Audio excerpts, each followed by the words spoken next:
প্রথম প্রতিযোগী হিসাবে মঞ্চে ডেকে নিচ্ছি মুন্সিগঞ্জের হাসান আহমদকে। হাফেজ হাসান আহমদ এবারে মঞ্চে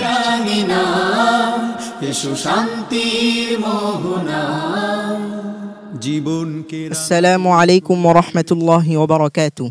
ওয়া আলাইকুম আসসালাম ওয়া রাহমাতুল্লাহি ওয়া বারাকাতুহু। হাসান আহমদ, ভালো আছো তুমি? জি আলহামদুলিল্লাহ, আপনি ভালো আছেন? হ্যাঁ, আমিও ভালো আছি। তো আজকে তেলাওয়াত শুনতে চাই তোমার কাছ থেকে, একটু তেলাওয়াত আমাদেরকে শোনাবে।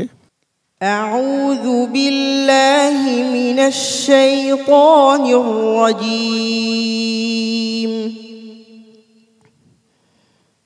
বিসমিল্লাহির রহমানির রহিম।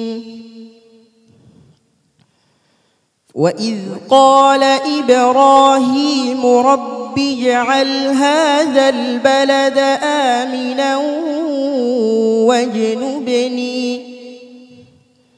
واجنبني وبني أن نعبد الأصنام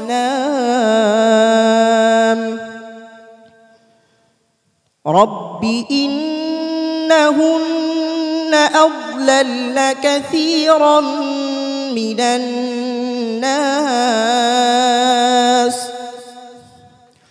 فمن تبعني فإنه مني ومن عصاني فإنك غفور رحيم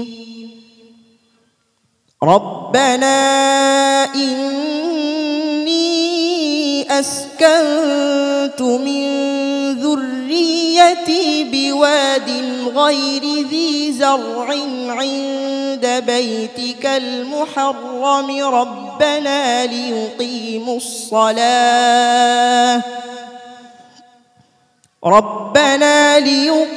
الصلاة فاجعل أفئدة من الناس تهوي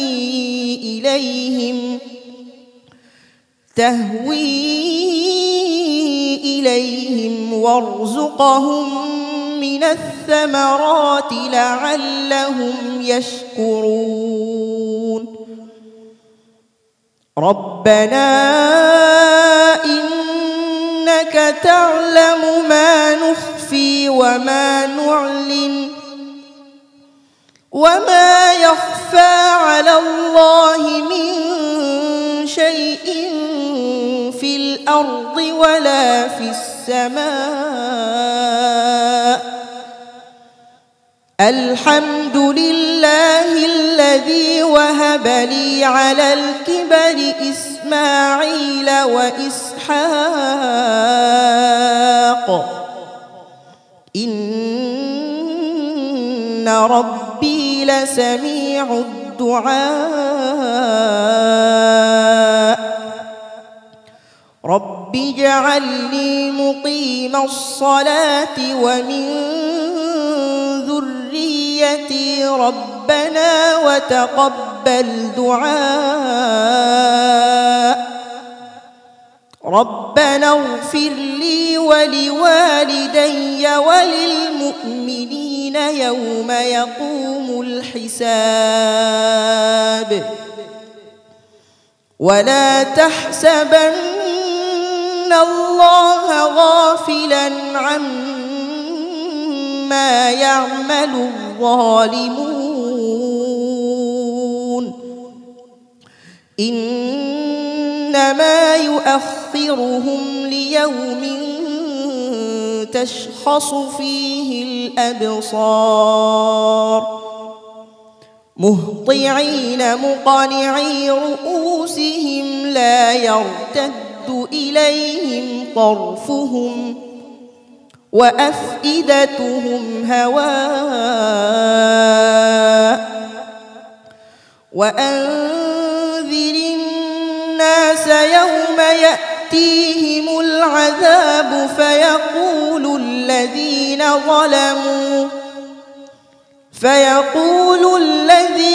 ظلموا ربنا أخرنا إلى أجل قريب ربنا أخرنا إلى أجل قريب نجب دعوتك ونتبع الرسل أولم تكونوا أقسمتم من قبل ما لكم من زوال حسبك صدق الله العظيم মাশাআল্লাহ, হাসান আহমদের তিলাওয়াত আমরা শুনছিলাম মুগ্ধ হয়ে। সম্মানিত বিচারক হাফিজ মাওলানা আবু ইউসুফ, আপনার কাছে কেমন লেগেছে হাসান আহমদের তিলাওয়াত? সত্যি একটি হৃদয়গ্রাহী তেলাওয়াত। কোরআনুল কারীম যে ইমানদারদের রূহের খোরাক, সেটাও তুমি আবারও কোরআনের মাধ্যমে প্রমাণ করে দিলে। এগিয়ে যাও, মাহে রমাদানে তোমার জন্য স্পেশাল দোয়া রইল। ওস্তাদ জি। আলহামদুলিল্লাহ, হাসান আহমদ আজকে আমাদেরকে খুব চমৎকার একটি তেলাওয়াত উপহার দিয়েছেন। আলহামদুলিল্লাহ, তার জন্য দোয়া রইল সে যেন ভবিষ্যতে এমনিভাবে আমাদেরকে তেলাওয়াত শোনাতে পারে, এই দোয়া রইল ইনশাআল্লাহ। শেখ ফখরুল হুদা। জি মাশাআল্লাহ, হাসান আহমদ যদি টাইম নির্ধারিত না থাকতো তাহলে শুনেই যেতাম। এত স্বাদ পাচ্ছিলাম তোমার, এত সুমিষ্ট এই সুরের তিলাওয়াত এবং তাওয়াজুন ছিল, মানে যেটা ভারসাম্যতা ছিল তিলাওয়াতের মধ্যে। আলহামদুলিল্লাহ, এগিয়ে যাও ইনশাআল্লাহ, তোমাদের জন্য আমরা ভবিষ্যৎ আরো ভালো কিছু করার কামনা করি। সম্মানিত অতিথি জনাব নুরুজ্জামান, আপনার কাছে এই আয়োজন কেমন লাগছে? এই যে প্রাকৃতিক পরিবেশে বসেছে কোরআনের বেলা, এই মাহে রমজানের এই মাসে হাসান মাহমুদ এত সুন্দর তেলাওয়াত করলো যে মন্ত্রমুগ্ধের মতো শুনেই যাচ্ছিলাম। তিনি যেন আন্তর্জাতিক মানের কারি হিসাবে আমাদেরকে কোরআনের এই আলোকে ছড়িয়ে দিতে পারেন সারা বিশ্বময়। আমি ইসলামী ব্যাংকের পক্ষ থেকে হাসান মাহমুদের জন্য সেই দোয়াই করছি। মোহতারাম অতিথি ডক্টর মোহাম্মদ মহসিন উদ্দিন, আপনার অনুভূতি জানতে চাচ্ছি।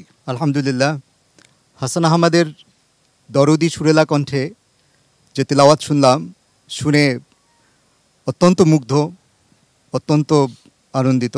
ধন্যবাদ সম্মানিত অতিথি হাসান আহমদ, তোমার আজকের চমৎকার পারফরমেন্সের জন্য ধন্যবাদ। আগামীকাল আরো ভালো পারফর্ম করবে এই প্রত্যাশা রাখছি। আসসালামু আলাইকুম ওয়া রাহমাতুল্লাহি ওয়া বারাকাতুহু। PHP কোরআনের আলো।